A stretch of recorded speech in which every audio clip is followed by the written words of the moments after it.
Welcome to the show. We hope you have a blast. Thanks for making time for the Dealer Talk podcast. Another business leader, here's a penny for your thoughts. This ain't a regular conversation, baby. This that Dealer Talk. Yeah, this that Dealer Talk. What up? Welcome to another episode of the Dealer Talk podcast. This is your host, Herb Anderson. Thank you so much for tuning in. Let's check in with our co-host, Miss Charity Ann. What's up, Charity? What is up? Happy podcast day. How are you? I'm doing pretty good. Right on. I see you got your tea in hand. It's starting to get cold here. It's 80 degrees. That's hilarious. So there's this post on Instagram I saw the other day that said, did you know if you start your morning with a cup of green tea instead of your coffee, you will reduce by 87% the little bit of joy you have in your life? And I was like, oh my God, that's awesome. So the reason I have tea this morning is because I didn't have a chance to go on my coffee run, which is an absolute tragedy. I just feel like I'm dragging today. So good. Special shout out again to our friends over at LotLinks. Woo. Thank you for the swag, LotLinks team. He's just rubbing it in now. So, hey, you got a Dealer Talk swag. Shout out to my Dealer Talk. There you go. Swag purchaser. You remember that one time when you had a really cool Dealer Talk mug? I do, but LotLinks sent me this one, and it has like a nice brain here, and then it's got LotLinks in the front, and I love it. And that's not product placement, folks. It's a genuine. I love them. I think they're great. I think they're doing some pretty amazing things, and you should check them out. Anyway, all right. So before we get into this week's episode, I wanted to talk about a couple of things. The first thing, which I'm really, really excited about, is our very first event, which is called a Fill a Cart event. And basically what we're going to do is we're going to be partnering up with the local grocery store in the Las Vegas area. And we're going to be pretty much filling a cart of food for families in need. And this is going to be happening next month during Thanksgiving. And we're just super excited, man. Like, we've put together a budget of about $4,500 between ourselves and some of our partners. So shout out to Run My Lease and a shout out to Co-Video for participating with us in our very first event. For me, this is a very, it's kind of, obviously it's near and dear to my soul, because I believe that, I believe that it's up to the individual. Like you're responsible for your path in life. But the one excuse that's valid is hunger, is not having the energy to wake up every day and get things done. I know personally what it's like to be profoundly hungry, and I know what that feels like. And I know that when you don't have the energy to just get up, man, and do your day, like, it's near impossible to accomplish your goals and to be responsible for your day. So I don't know, Charity, do you want to add anything? I fully agree. Super excited about this event. This is, like Herb said, the first one that we're doing. We're excited to do more of them as the years go on, but this project is very near and dear to our hearts, and we are very excited about it. So we've got some information that we'll put into the show notes about it. And if you want to help, we can just reach out to us and we can set that up. Yeah. So if you're a dealership listening to this, or if you're a vendor listening to this and you want to participate and you want to make that pot sweeter and bigger so we can help more people, please go to the show notes, fill out the form, and either Charity or myself will reach out, or just, give us a call. Email us. All our contact information is in the show notes as well. My cell phone number, 702-526-0900. Again, 702-526-0900. Anything helps. We're super excited to do this and for this to be our first one. And Hopefully, as the years go by, we can get more and more contributions. We can raise more money, and we can feed more people. Awesome. And then again, shout out to Jared Neves and Terry McSpadden from Run My Lease and Co-Video for graciously getting on board with us early. And it means a lot that you guys were so willing and so quickly willing to join us on this cause. So thank you. So next thing is I want to talk about our sponsor, man, Foureyes. It's not, we're not obligated, by the way. So I just want to clear that out because it's important to me to talk about things that I feel help dealerships move the needle, whether they're partners with us, whether they're a part of our community, or whether they're just, they just listen to this for information purposes, or visit our website for information purposes. And Foureyes is one of those companies that we believe in. We've seen them work over and over and over again. They're very dealer centric, which is, that's who I partner with, companies that have the same mindset like we do here, which is to help dealers win more. This company definitely is that. And I think their product set right now, like they have, different products, they have a lead widget capture. So if you're losing leads, they can help you make sure that's minimized. They have their emailing platform, and they have some other alternatives that might fit your current operation. But their main product, the email product, is probably my favorite because, especially in this market, we're in an alternative-based market, right? Customers don't know if they can get the car that they want, and oftentimes they have to settle. And having a company that plugs into your website and learns behaviors, right, that are occurring on your site, and then puts that information in front of the right customer through subscription, by the way. So that tells you that customer is really interested in receiving that information. I think it's brilliant, and they'll give it to you for free. They'll let you try it out. I think they're doing for people that use our link 60-day trial, I think, or at least a 30-day trial.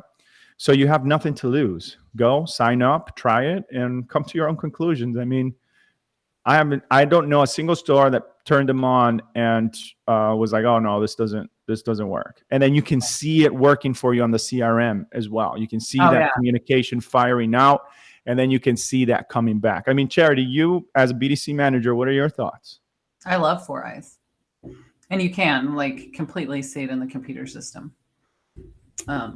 It'll say when, or they'll send you a report, and it shows you who clicked on what and when they clicked on it and how many times, if they opened the email and which things they clicked in the email. And Foureyes is great. It just works in the background and super easy to get a hold of. I like working with them all. Yeah. It's a great product. It's one of my favorites. I recommend it to everybody that I work with. Yeah, it's what's interesting to me is that in my mind, websites should already have that product built in. Mm-hmm. You know what I mean? It's funny that they built a business off of it because, and I know I got a little bit passionate on our website conversation last week, but these websites, man, they're just hollow. They do nothing. They don't learn. There's no AI. There's no customer behavior analysis. There's nothing. There's just nothing on the inside of these websites. It's just front facing. But a product like that should already be a part of the website. It should be, you know what I mean? Built in.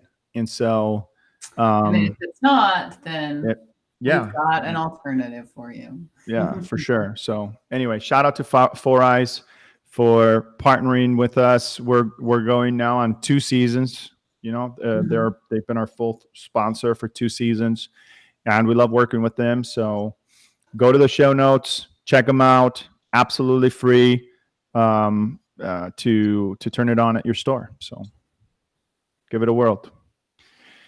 Anyways, so let's talk about some automotive news. So, automotive news today. Herb's got a bunch of them, but I got, ooh, that was bad English. I have one. Hey, Herbert, did you know that OPEC Plus has announced that they are cutting production by 2 million barrels a day of oil? And the Europe and the US are pretty pissed off about it. Why? Going so far as to accuse them of aggressive actions. But because that's a significant amount of oil. no, but what's the reduction for? Oh, what's the reduction for? What's the Because cause? they can. It doesn't really say why. It's No, just, there's got to be a. well, hang on. It says that the assumption is that they are responding to the United States because the United States just looking to limit Russian President Putin's ability to pay for his war in Ukraine. Leaders from the US, Canada, France, Germany, Italy, Japan, and the UK and the EU agreed last month to place a cap on Russian crude oil. And then immediately OPEC Plus responded and said within like a week or two, they responded and said, well, we're cutting production.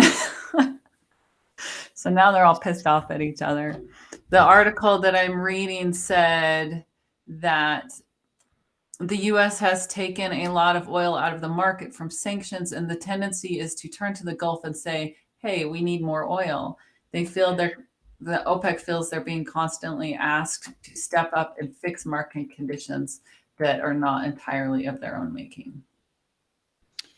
Well, I mean, obviously those are motives beyond what I want to talk about here.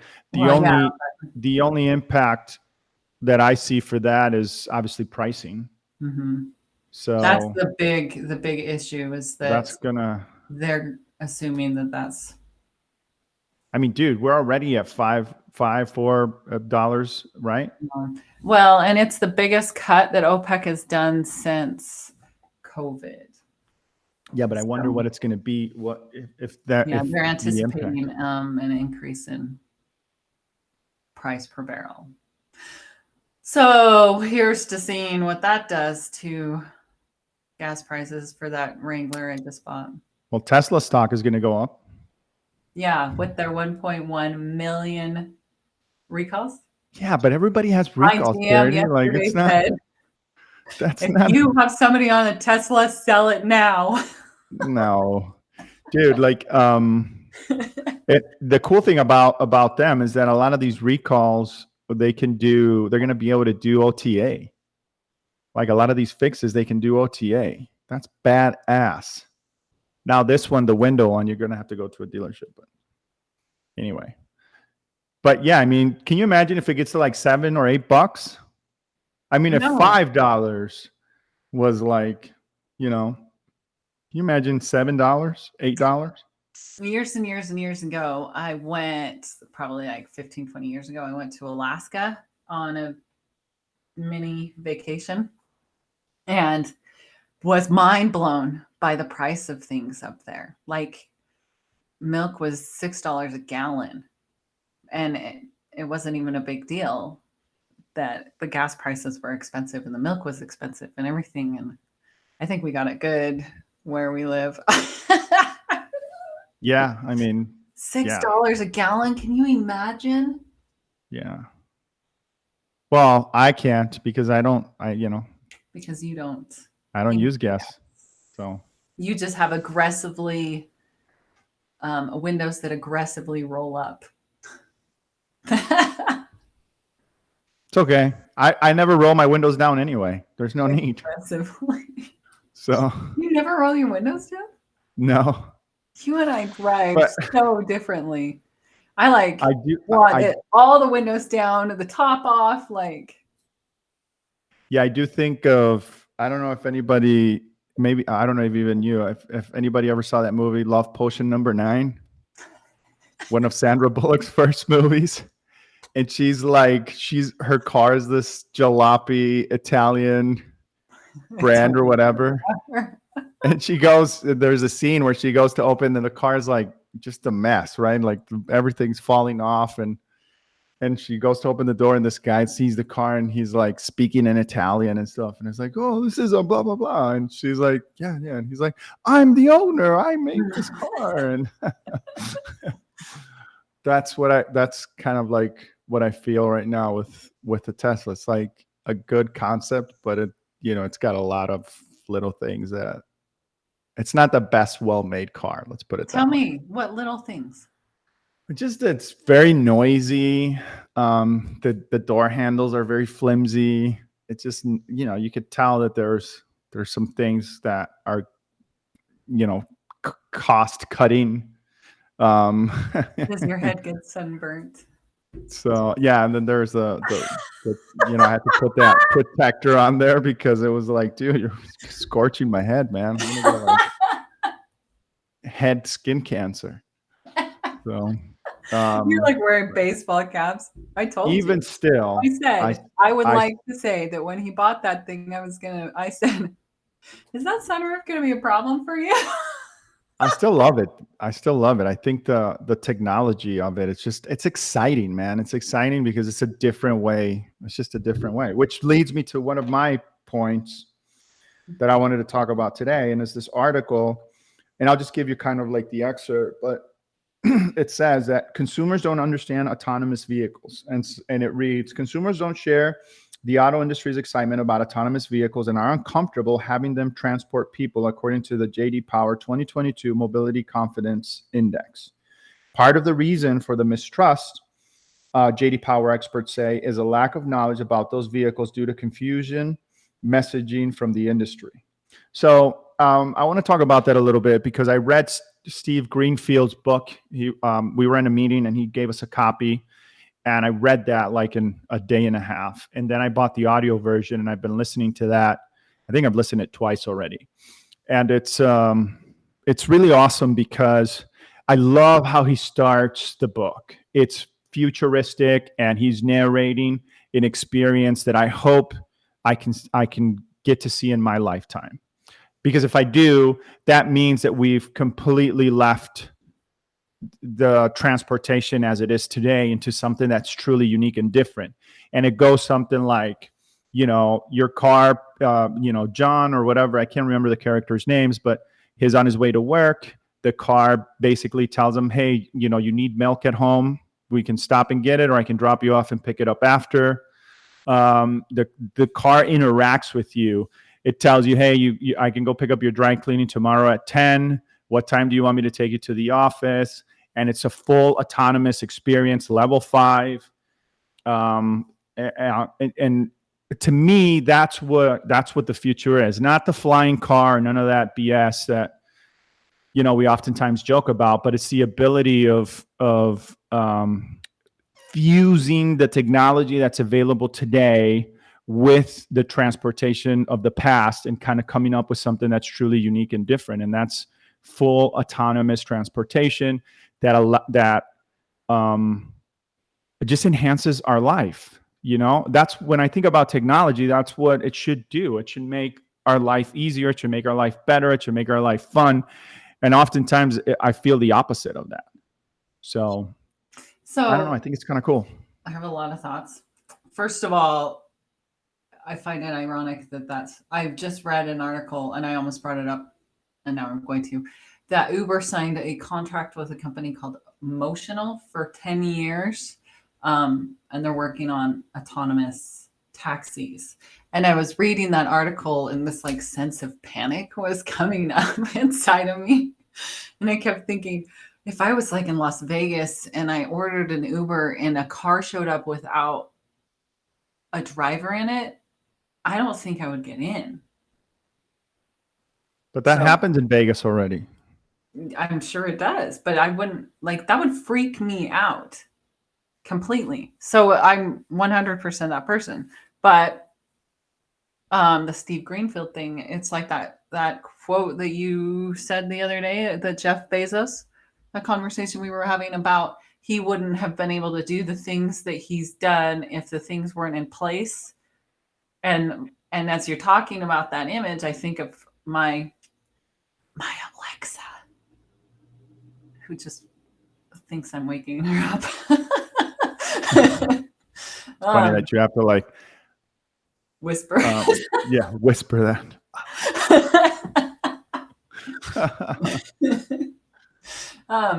Being attached to my car in that way, that would be awesome. Or Elon Musk wants to make Twitter into one of those super apps, which I'd never even heard of a super app until I read those articles, and they're a thing, and you can do all kinds of stuff with them, like order your food and pay for things and order a car to pick you up. So if you put all of those things into your vehicle, that'd be cool.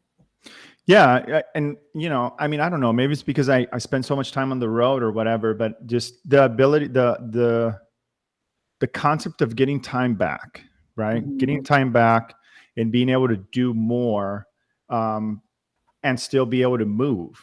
You know what I mean? And then being able to, you know, have that be an assistant, sort of like, you know, imagine picking up your clothes and picking up your groceries and even making you money. Like, you know, when you're at work, like we were talking about this early on in the season, and you said, well, did you know that 90% of the time your car is parked?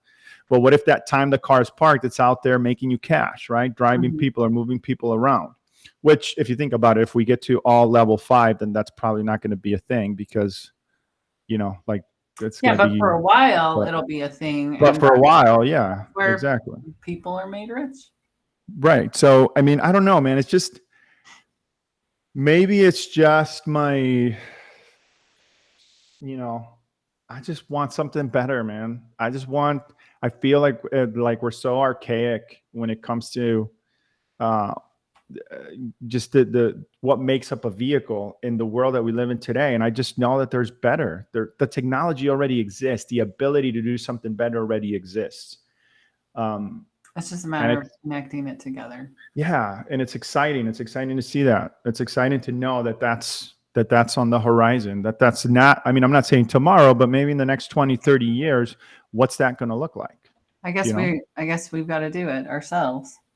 So anyway, another one that I wanted to share about, but that's more on the personal side for me, if I can find it. So there's this article on NADA that talks about, the title is, "Great mentors and hard work have helped Venezuelan auto dealer Boris Lopez succeed." And so I just, you know, obviously me being Venezuelan and seeing this, it's kind of dope. Yeah. So I mean, this has nothing to do with anything other than the fact that the guy's from Venezuela. But what I like about this is that he talks about the power of mentorship in the automotive industry, and being somebody that came from, I mean, things in Venezuela are horrific. They're horrible. It's just a really bad way of existing. And to be able to come to this country and have these opportunities, but again, to talk about why I love this industry so much, it's because you find people in the industry that take an interest in you, and they take you under your wing, and they invest their time and their knowledge and their effort into you. And that changes your life, dude. It just changes your life. You don't know how powerful that act is. And I see that over and over again in this industry. People willing to do that, people willing to take an interest in certain individuals for whatever reason, and pushing them kind of into their destiny. And it's awesome.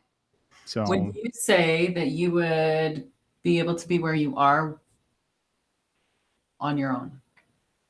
No, I don't think anybody could. Like, impossible. Like, you need people.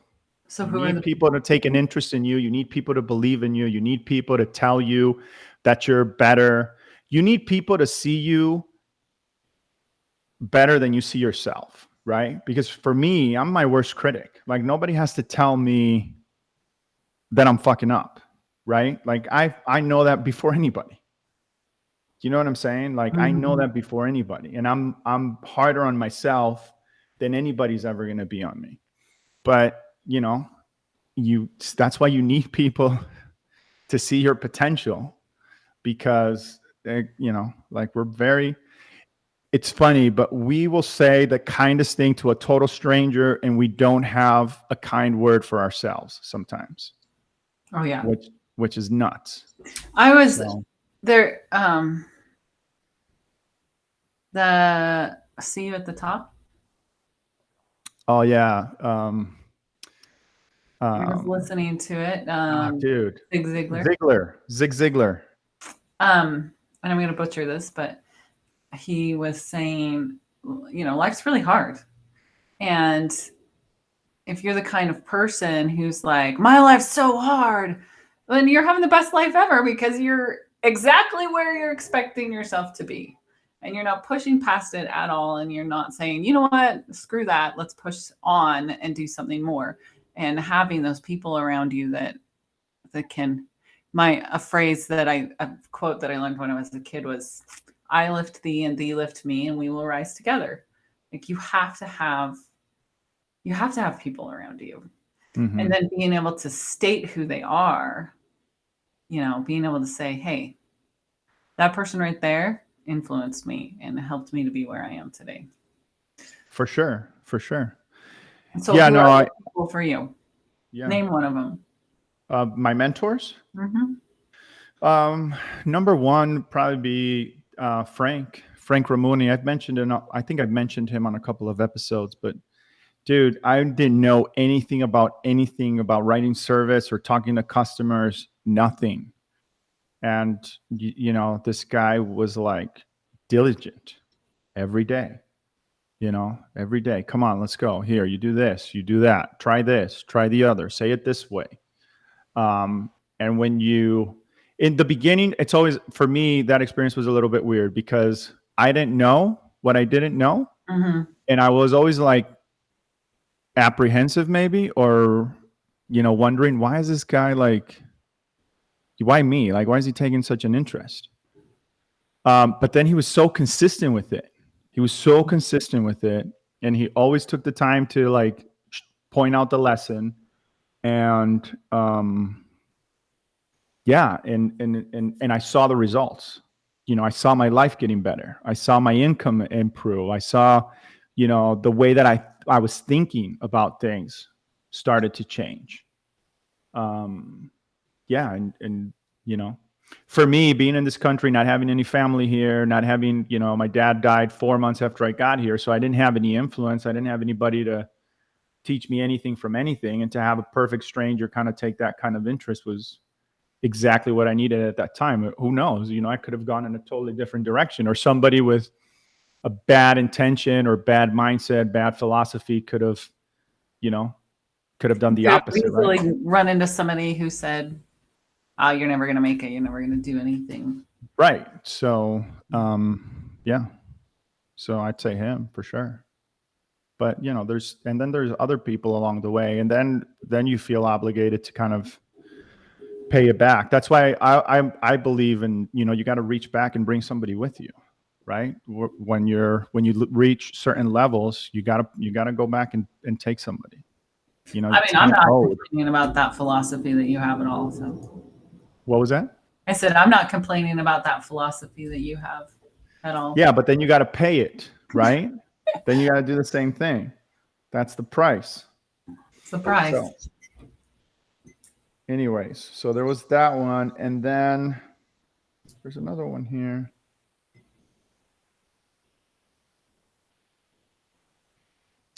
This one was interesting, and it has to do about digital auto retailing, but the headline reads, human touch in car retailing, not necessarily human. Digital auto retailing is getting more personal. That's positive because online shoppers like the human touch, even if it comes from non-human software.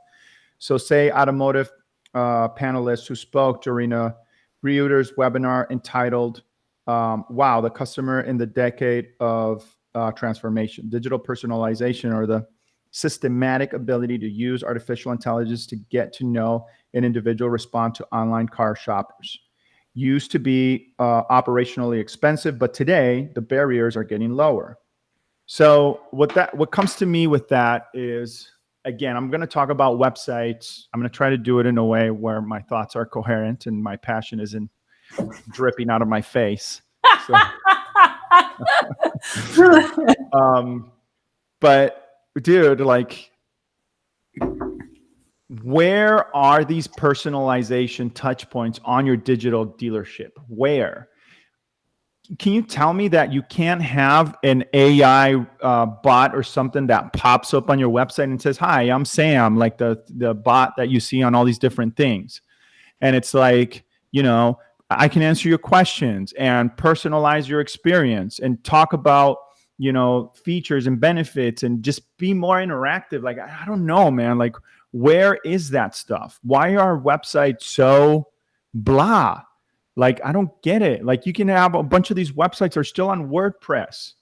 Like, where's the technology? Why aren't we, how can we charge a dealership $2,000, $2,500, $3,000, $4,000 for a website that does nothing?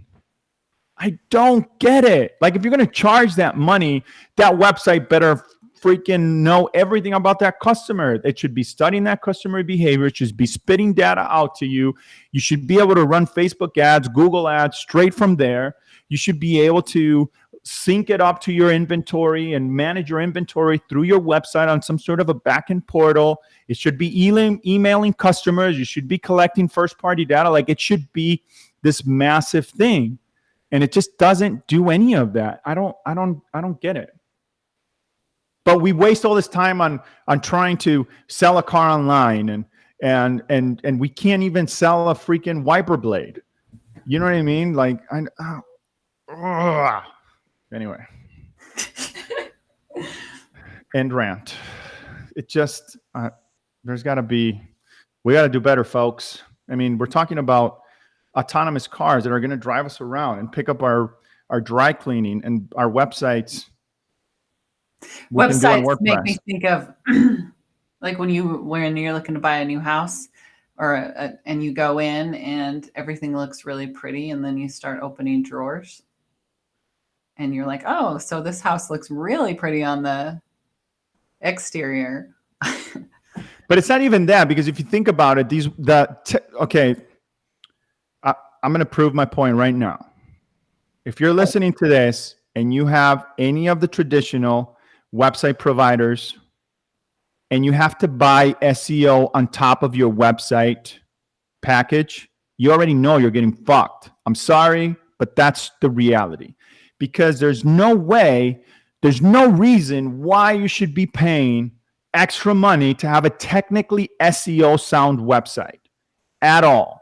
If you have to pay extra for that, come on. I mean, I rest my case. Like, for real. And every single website provider out there, and I mean every single one, because I've checked them all. If you go into them, they're not technically sound. They have schema markup issues. They have title tag issues. They have issues on the technical side of their SEO, and that should not exist. That should not exist. If you're a website provider, then make a fucking good website, a good SEO website that stands on its own. Yeah, content, I get that. You're going to have to, that's what you should pay for, somebody to write content. But to go in there and change your H1 tags and to make sure your schema markup is properly configured. And then that needs to be understand the difference between paying somebody to do that stuff and paying somebody for content. Right. And that alone says a lot about where we are on the state. And then they have the audacity to charge $4,000 for their website. Like, come on, man. And then we pay it. You know what I mean? You're better off taking that $4,000 and going and hiring a developer and having built you a site. I mean, I'm serious. Like, I know you can't because there's OEM restrictions. I get all that. And I understand that you're kind of screwed because you have to buy what the OEM says. But, dude, yeah. It's a wrap. I'm trying to keep it positive. So keep it positive. Let's move on. I've already dropped 2 F-bombs. I know. I'm like, are we telling Luis to beep you out? No, no, leave all that shit in there. Anyway, do you have another one?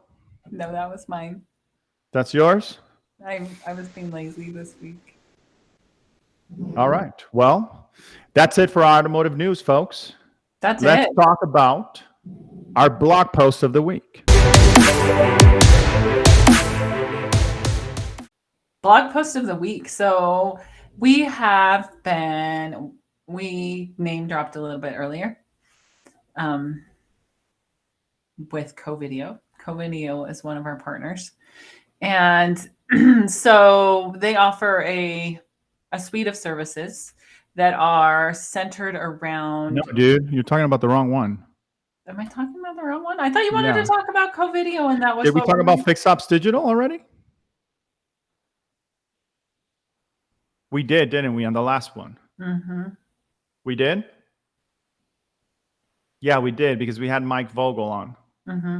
That's what the email is. It's all fixed up. Okay. Yeah, never mind. From the top.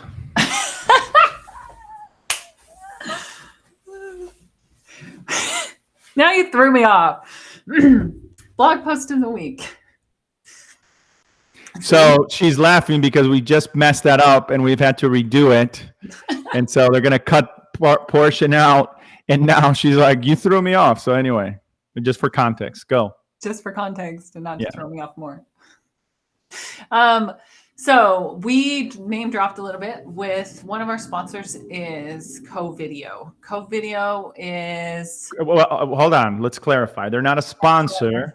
Okay. They're one of our partners. Again, just you take it. No, go for it. You're doing a good job. You got it, kid. One of our partners is CoVideo. They offer a suite of video, a suite of services. I can't do this. No. Mm-mm. Okay, so here's how the big boys do it. So, okay, so CoVideo is one of our partners. We work with them in the field with dealers, and one of the reasons that we like their suite of products is because it adds a twist with video. So it's basically an OCPO. It's like an owner's communication platform. It integrates with your DMS and it segments communication in different stages of the ownership journey, right? And one of the things that we believe here at DTVMS or Dealer Talk Vendor Management Solution is that your DMS is your most valuable asset as a dealership, right? Those are customers that have said yes to you, that continue to say yes to you every single month by servicing their vehicle at your, or not every single month, we wish, but every single year by servicing their vehicle at your stores. And so, being able to have a post-purchase strategy, communication strategy, that's right message, right customer, right time, is paramount. Oftentimes in discovery conversations with stores, I always find out that nobody's thinking about that. Like they have no post-purchase marketing strategy at all. And that's the cheapest customer and the most valuable customer because they've already said yes to you and you can reach them with an email, right? Which costs you nothing. That's where CoVideo comes in. They do a fantastic job at that.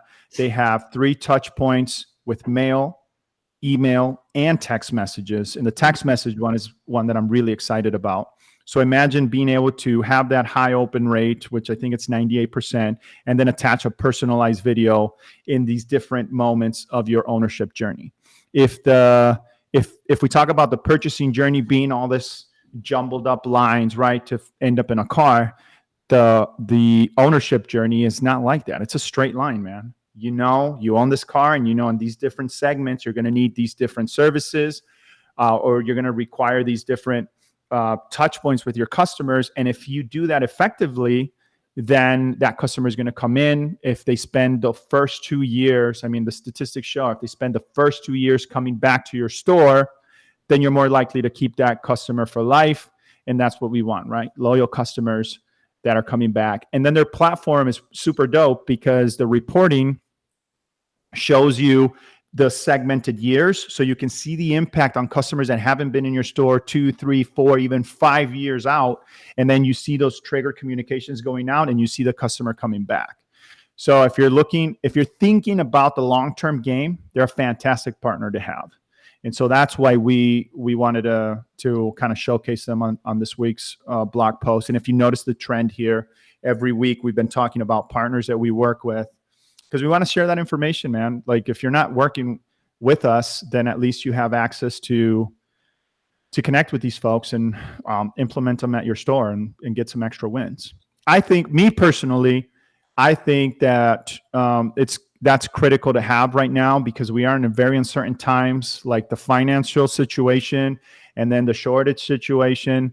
We don't know how that's going to impact the front of the house, the variable side of the house, but we can always rely on our fixed ops. And having those strategies in place to get those customers coming back at those specific moments is super important. It's key right now, in my opinion. And you don't want to wait, right, till you're like, oh my God, what am I going to do? How am I going to pay the bills? Like, start building that now. Anyway, any additional thoughts? No, I bow to your skills. That was impressive, huh? It was impressive. No, yeah. So it's pretty good, man. Like if you go to the show notes, we're going to have a link, check it out, click on it, learn more. And then you can schedule or request a demo from them. And they're super, super dope. And if you want to reach out to me directly, just give me a call, send me a DM me, whatever, find me on LinkedIn, and I'll connect you directly with my guy over there, Terry McSpadden, who's a super awesome dude. And it can get you going. So. And if you missed it, Herb gave his cell phone number twice earlier in this episode. I've given my cell phone on this show so many times.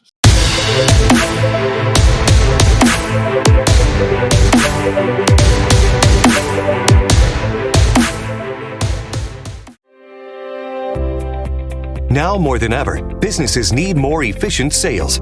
That's why thousands of dealerships trust Foureyes to help with things like automated inventory email updates and ensuring all of your leads get into the CRM. To try Foureyes for free, visit foureyes.io/dealertalk. That's foureyes.io/dealertalk. It is time to introduce our super awesome guest of the week, Mr. Chris Martinez. Very excited to talk to this gentleman. We're going to have an awesome conversation, I'm sure of it. So without further ado, let's introduce Mr. Chris Martinez. All right, Chris Martinez on the show. Welcome, man. We're super excited to have you. How you doing? I'm doing really good, man. Thank you for having me on. Cool, man. Yeah, this is going to be a good conversation. We kick things off with a background, so tell us about you. Well, I've been in the automotive space for about 20 years now. I started, I was 22 years old, one month away from being 23. And I started my career in CarMax and kind of, worked my way up the ranks. And I went to, from there, I went to Universal Toyota. Then I went from there, selling 30 cars a month, making good money. Thought, man, this is going to be I'm going to be a salesman for the rest of my life. And then from there, one of the general manager the general manager at the time at that Toyota store took me to another Toyota store where we took a store from selling 150 cars a month to over 1,000 cars a month. And it's been a great journey. I've written a couple books. From there, I went to I built some software. We've done really good with that software.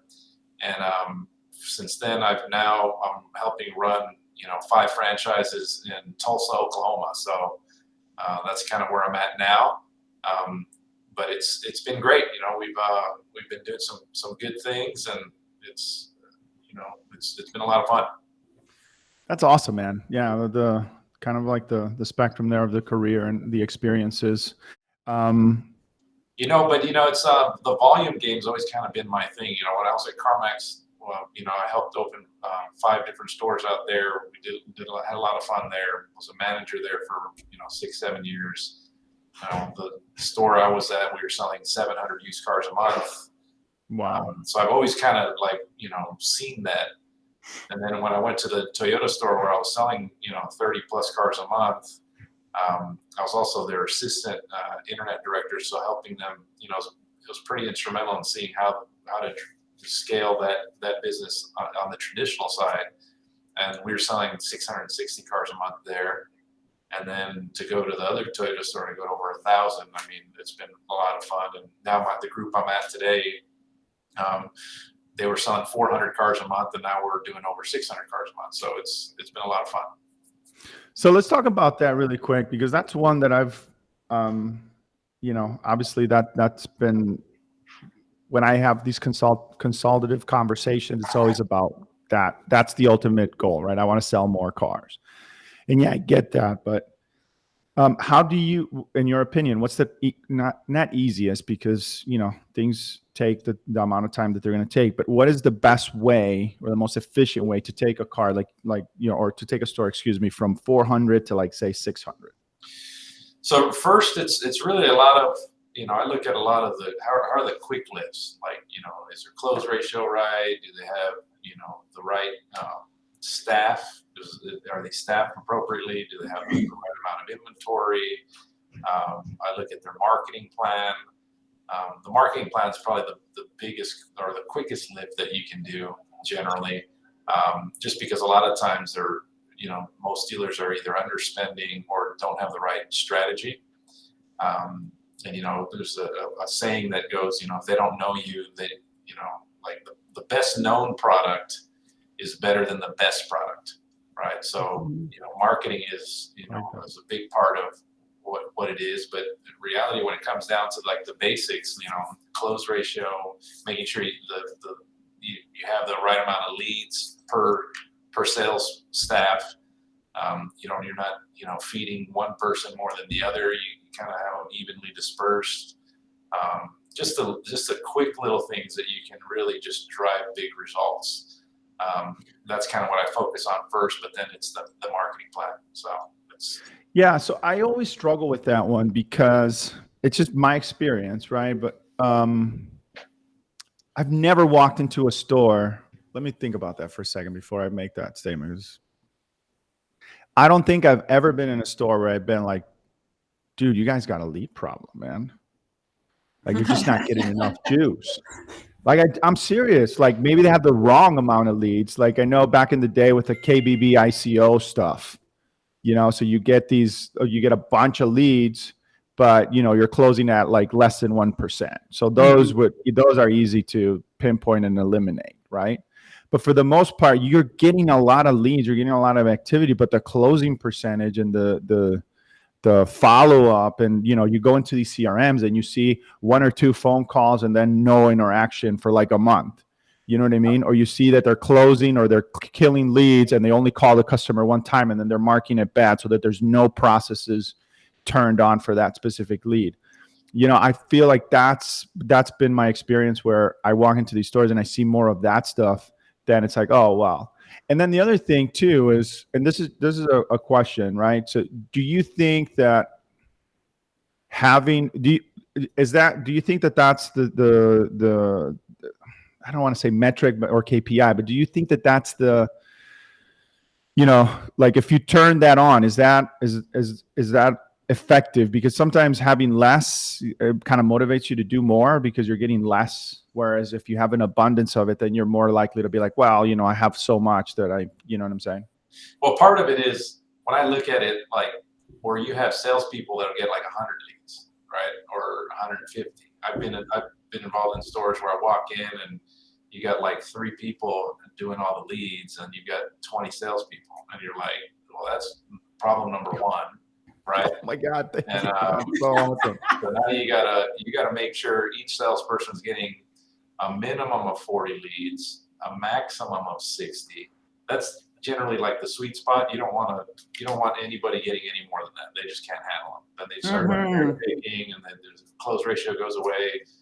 So that usually is the quickest lift. The minute you do that, I mean, you can see a lift in numbers relatively quickly, right? Then you start looking at your close ratio, seeing are the right people answering the leads? Are you ensuring that you have a cadence?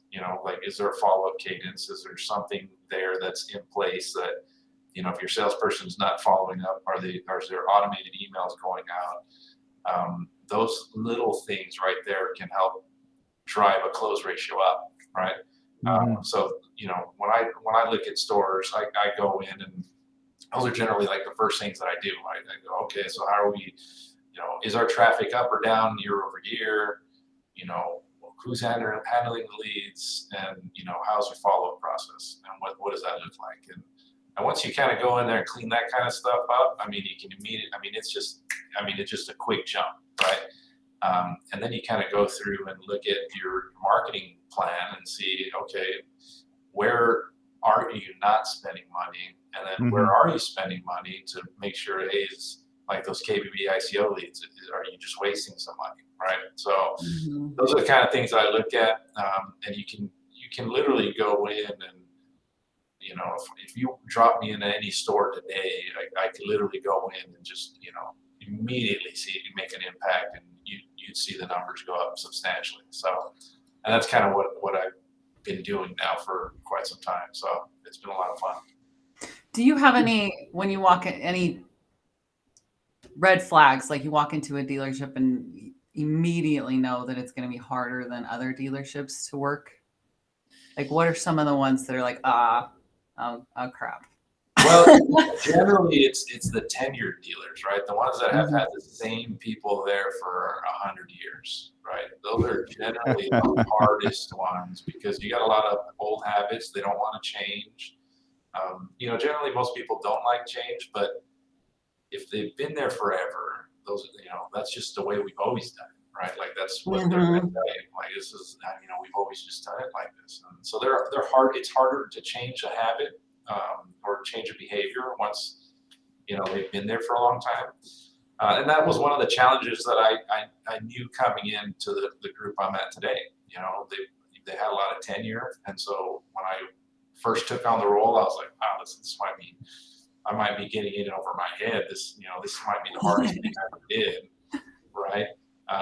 But then even looking at the franchises, I was thinking, man, these franchises at the time weren't performing as well as, the Toyota store that I came from. And so going in outside of a Toyota store to see, okay, can you apply the same methodologies and see the same type of results? And, so far, even with the shortages and everything, before the shortages happened, we blew the numbers up quickly. Once the shortages happened, you had to, really figure it out, right? So we've been able to, unfortunately, I hate to say it, but say the word maintain, but we've been able to maintain the levels we blew the numbers up to with the shortages and the craziness that's happened this last year. And we've been doing good. So it's been a lot of fun. So let's talk about that one a little bit, because obviously we're still kind of in the thick of it, so to speak. How has it been with the current landscape and changing to more of a? I'm assuming that's the case at your group, as is pretty much any dealership in the country, but switching to a used car centric sort of a mindset or philosophy. And what do you think? How much longer do you think that's gonna go on? For used cars, I started in used cars, so I've always been really, a fan of it. I've always been pretty good at it. New cars always seemed super simple for me, just because, you didn't have to worry about sourcing and doing all that stuff. So, early on in my career, learning, what that looked like at CarMax, and then kind of applying some of the same things that I learned there, outside of it, I feel like it's helped me. We went all in early on our marketing strategy on acquisitions. And as a result, we've been able to, maintain, our inventory levels to a level that, has helped us stay consistently profitable than the traditional dealers that I've seen out there. But, getting a buying team, doing all of the necessary things that are important to stay ahead in this environment. And currently, there's some manufacturers, some OEMs that are getting better at getting more new car inventory. So I can see where that'll help us get more used car inventory. But for the most part, I've got other franchises right now that are just not doing as good of a job in new car, trying to get us more new car inventory. So I can see that used car inventory, the tightening still continue to be there for quite some time. I wish I could say that it's going to be, beginning of this next year that we'll see it, better, look, but realistically, it's probably towards the end of next year that we may see a better, flow of inventory coming in. But, like, for example, some of the franchises that I help run, Mercedes and Porsche, with that whole Ukraine thing, I mean, it's, there's a lot of suppliers coming out of Ukraine. So, when you disrupt that whole thing, now they got to figure out, okay, where am I going to get those supplies at if those people are no longer, in business, I mean, working through the conflict that they're going through. I mean, it's just not, conducive for, long-term, supply. Like, you can't just say, okay, this is where our supplies are going to be. So now you got to figure out, okay, where are we going to get the other stuff at? Now that this is not a viable option, we've got to go figure out a different way to get those supplies. So I can see new car inventory continuing to be tight in those areas. But outside of that, I think Nissan, is doing a little bit better job. Infiniti, not so much.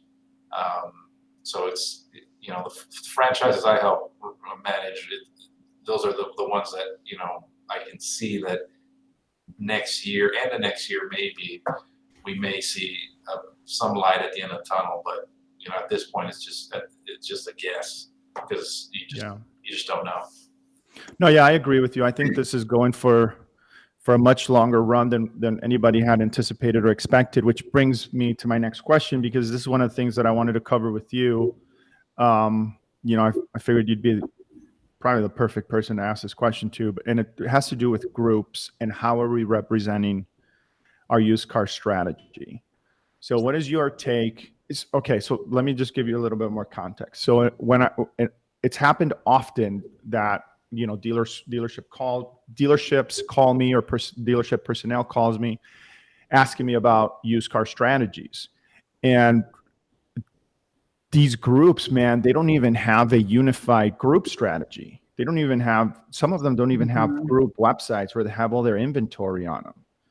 And it just, I don't get it, dude.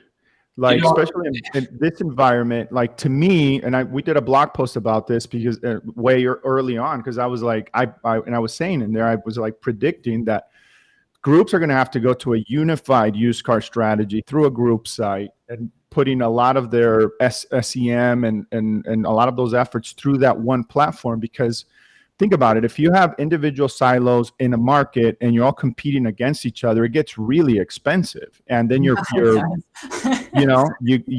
kind of eating each other's money. But if you go through a group strategy, now it's simpler, there's less waste, the monies go longer. I don't know, do you agree with that? Do you disagree? And if what would be your strategy? I agree 100%. I think, the problem with smaller groups is they do just that. They act as individual stores when they really need to work as a one cohesive team. Like, hey, look, you got to have one person saying, okay, this is where we're at. Although they still have their own, say so, but you still need the marketing strategy has to be evolved around one common goal, and then it kind of trickles to your other stores. But it should just be one, and that's kind of how we created our strategy over here. We are able to cross sell between stores where, prior to me me arriving, you couldn't, like, it was like, that's really something they don't do. So that's helped us substantially because, when a customer's at a store, now we open it up to all of our stores. Now the salesperson can hang on to that customer a little bit longer because they now, instead of looking at, say, 100 cars, they're looking at 500. So makes it make more sense. For and sure. It's And then really painful to watch if you can't cross sell, to watch your customer walk next door. Yes. Well, perfect example. I worked in San Antonio for a group, and I couldn't sell it. And they had like 7 stores. They had a lot of used cars, and I couldn't go and sell a car at the other stores, and they couldn't come and sell at my store. And I just thought it was the goofiest thing, and it never made any sense. But that's why, companies like CarMax, they kind of dominate used cars because, there's still a lot of dealers that only sell like what they trade in, like there's a lot of franchises, new car dealers that just, they won't go and buy at auction or figure out other ways to source used cars, and they only sell what they trade in. And that's it. That's kind of weird. which is interesting, especially in this environment, because how are you getting those trades? Right. Like, good luck. Well, just drive around. You'll see the dealers that focus on that strategy because they have no inventory. They have no cars. Yeah. They have no cars. And then they look at you and laugh, and they're like, well, if you're getting them at auction, you're paying way too much. I'm like, well, at least I've got the inventory and I'm making money and I'm selling cars. So yeah, you keep doing your strategy, we'll do ours. Oh yeah. The acquisitions thing we ran into at the beginning of the inventory shortages, when it became apparent we needed to reevaluate how we were getting used vehicles. That was one of the first resistance points, was, buying them off of the public. Well, that's going to be expensive. And then and all of the resistance points. Or my favorite is, we don't want to bring them in the building unless we're going to buy the car from them. So don't call on everybody, only call on these specific ones. Or yeah, there was a lot of resistance. Yeah, no, it's crazy when you hear the stories, like, oh, I won't work a car. I won't appraise a car unless they're trading it in. Like, and you're like, wow, okay. So here's a question revolving around that. And I was just talking to Charity about this yesterday, and I want to see kind of what your take is. Do you believe in buying every car all the time, or do you believe in just buying the trying to find the right car? And the debate we were having is, one of the stores that we collaborate with, their buy percentage is like 90% or something. It's super high, but that's because they only set appointments for that specific car that they want to buy and pay the money for. So what's your take on that? I very much want to buy everything. Because, if I'm not retailing it, I'm wholesaling it, and I'm going to make money there. So right, that's what I don't get that, man. Like, why would you not buy every single car that you can put? Oh, I don't want $500. Forget it. Like, what? I don't get it. And it's crazy because I'll still run into that with some people, that they'll be like, hey, you know what? This car scares me, and I'm like, okay, well, what number wouldn't it scare you? Let's offer them that, and if they take it, good, hey, you got an opportunity to make some money in wholesale, so let's do it. And they look at me like, okay. And I'm like, yeah, let's go. Let's buy the car. Let's try to see what we can do to put this deal together. So it's crazy. It's but good for them. I'm glad there's dealers out there that think that way, because it gives me an opportunity to just continue to dominate. Take everything. Yeah, I buy everything. I send it my way. I hate sounding like that because I don't mean to come across as being arrogant or anything like that. But it's just I want to win, and I want to play this game, and this is what I've been doing for 20 years, and it's something I like to do. So here's $1 million question, Chris. What is your take on since we're talking about acquisition, just buying whatever, trade, auction, just in general for the next year, right? Because I agree with you. I think this is going till the end of next year. Should we be taking more risks and buying more inventory, or still trying to stay ultra conservative when it comes to buying inventory? So our strategy is, it's pretty simple.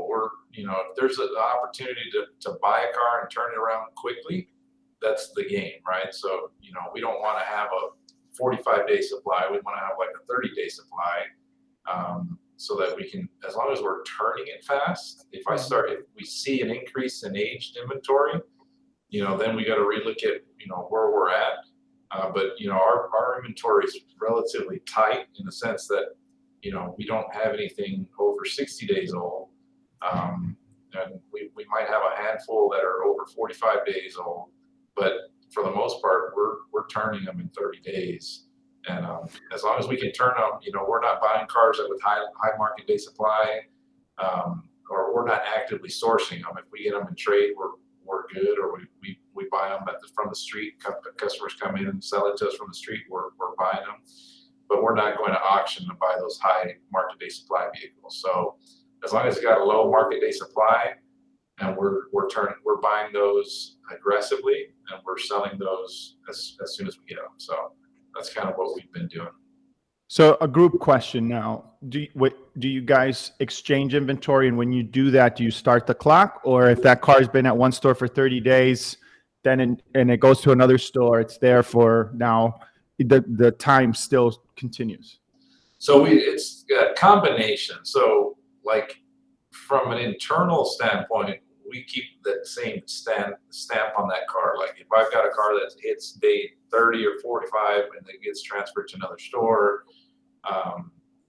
that internal clock, we still know how long it's been here, right? But that deal, the new dealer that it gets, they have a new clock that starts. So right, okay, we give them an opportunity to sell it as well. So, but right on. They get it at a reduced price. They get it like they had just bought it at auction, or off the street. It's not. We definitely take the write down, so we kind of make it advantageous for that dealer to continue to keep trying to market it. Move it, yeah. Now, do you have a way to identify? Because I've always thought that this would be, maybe we can build this product, man. I always thought there should be a product that's designed for groups where they can see historically where the cars move better, and then we can swap, right? So I can call you and be like, hey man, you have these 10 cars that historically do better at my store, and I have these 10 cars that historically do better at your store. Why don't we just trade now and set ourselves up for success, right? So we do that to a certain extent, and it's easier when you have different brands, right? So, if my Infinity store takes in a Mercedes, generally at our Mercedes store, it's going to sell a lot faster, right? Right. So when you look at those same brands, it's super easy to identify. But outside of that, when we look at, your high-end cars, generally there's one store that does a little bit better with high-end than others. So we generally know, we kind of earmark that vehicle and push it over there. And then for the less expensive vehicles, they do generally a better job at our Nissan store. So, we'll send those kind of cars to our Nissan store. And so we have our acquisition team does a really good job of making sure that they're plugging the holes where they need to, and not taking merchandise that they know just doesn't move at a specific Doesn't move store. well. Yeah. So your acquisitions team works on the group level, or do you have one per store? It's at a group level. Okay.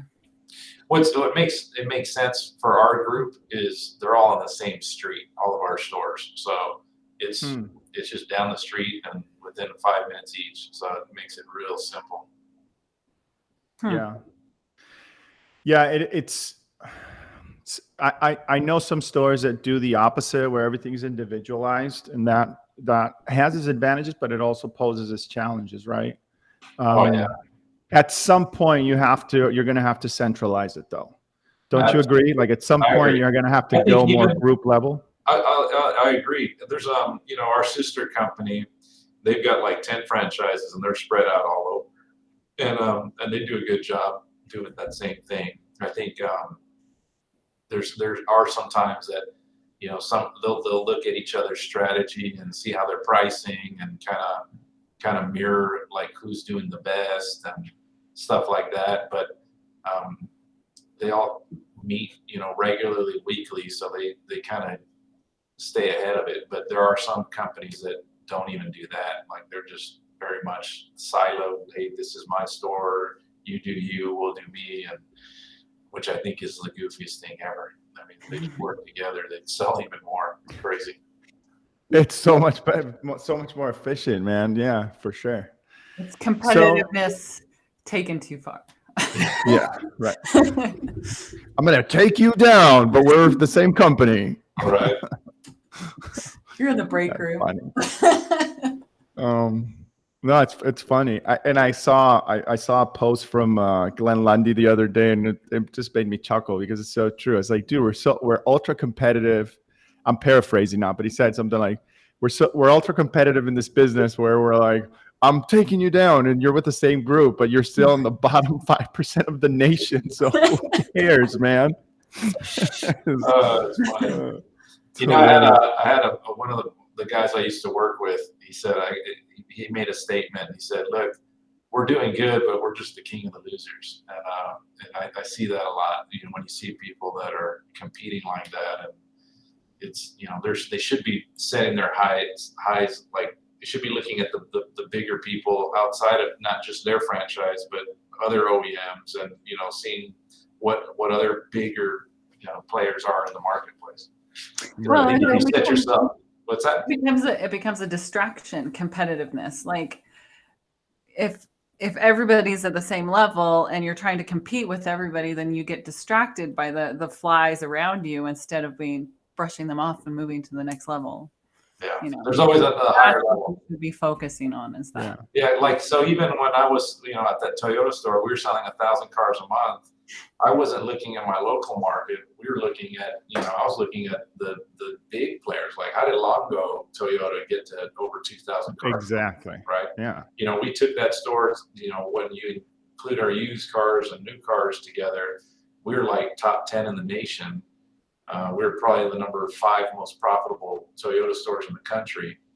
And I was just looking, how do I get to be the top 5 in the nation in volume, in addition to being number 5 in the nation in profitability? I want to be, how do I get to the volume number too? So it was, it's always trying to look at that next level.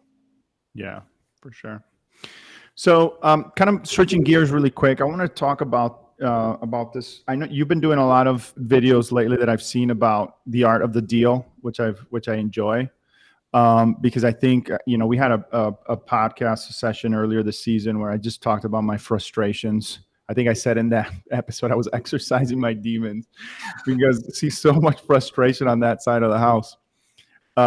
What's your take, man, on the impact of COVID with salesmanship in general? I mean, I already feel like that art has almost, you know, lost. Like, you know, I feel like this industry has become more order takers, but this whole COVID situation is really kind of, I don't know, man. It's done a lot of positive things for the industry, but when it comes to that segment, I think it's been like very detrimental. I think for the most part, what I've seen is, I think it's always kind of been there, you know, because when I go into stores, I see it, you know, people that have been there and they sell a lot of cars, and you're like, it's not really you selling a lot. It's just, you probably have a pretty decent, halfway decent process. And that's why you're selling that many. But this has been happening even before COVID, right? Like, you see, it's at a different level now because the people that came in and, you know, selling 8-9 cars, you know, instead of making, you know, 40,000 a year, they're probably making 80,000 a year, 100,000 a year, just selling that many cars. So when this correction happens, where your margins start kind of, you know, going away, or not, you're not seeing them as high as they are today. Those margins, once those go away, then you'll start seeing those salespeople really fall out. Like those 89 car players that, you know, are, you know, beating their chest and like, hey, I'm making good money, right, are going to get a rude awakening, you know, unfortunately. And so that's why I kind of keep pushing our guys like, hey, we got to be better sales professionals.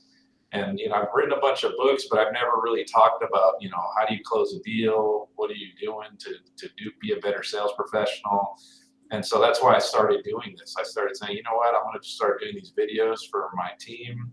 And then I just one by one, every day I'm making a goal to push one out there and help these guys. And just these little quick, tips that'll help them, just realign with what they should be doing instead of just kind of winging it.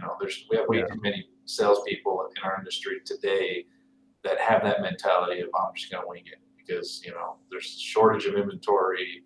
Hey, you know what? They don't even know how to negotiate anymore because they just take it or leave it type of deal. But it's coming. It's going to come quicker than we think as far as margin erosion. So we just got to stay ahead of it. Yeah, I agree. And what's disappointing to me and this is something that Sean Welsh, shout out to him, kind of posed way early on when this whole thing started. And he was like, dude, if you were ever looking for an opportunity to pause and reevaluate your business and reevaluate your team and reevaluate just your whole operation, this is a blessing in disguise. And, for those stores or for those groups or those individual dealers that didn't take advantage of that time to kind of do just that, right? So to kind of reevaluate and assess their business, if they didn't do that, man, because what you're saying is spot on. But I think one of the issues also on the other side of things, on the management and the leadership side, is the training factor, dude. Like, we don't, it just doesn't seem like there's a lot of investment on that part. And I know that that's a generalization, and there are some stores that do an amazing job at it, but there are also some stores that do none of it. Yeah, and then they have these really high expectations, for their team, and it's ludicrous. Well, and I look at it, and I had these struggles with our team as well. Like when I look at sales managers that don't even load their salespeople's lips, they're not trying to coach them or do a quick role play before they go in on presenting numbers.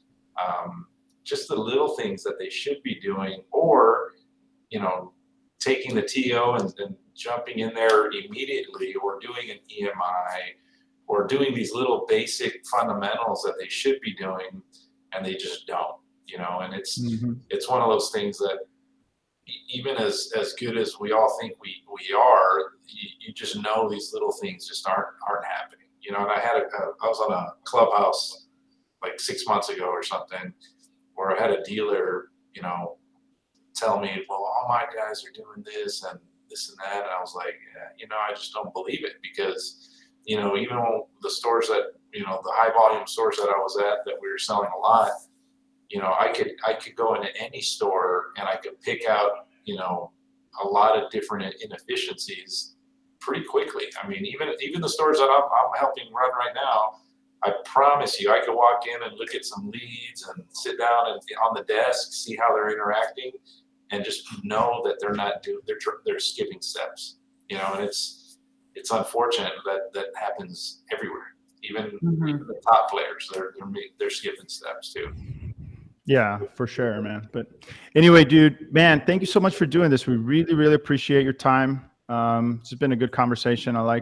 We talked about some really key things that I think the audience is gonna benefit from.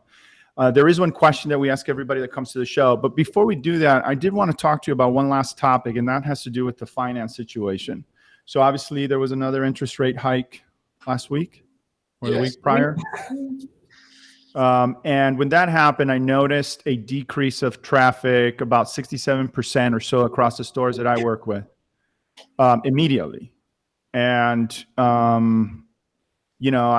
just doing the math the other day, good credit right now is probably going to be at a 5.96%, somewhere in there. Rougher credit, you're talking 10% now to get them into a deal. So, I mean, that's going to impact our situation. There's no question about it. Any advice? Do you have any thoughts on that? Any tips? I think you just continue to keep educating your salespeople.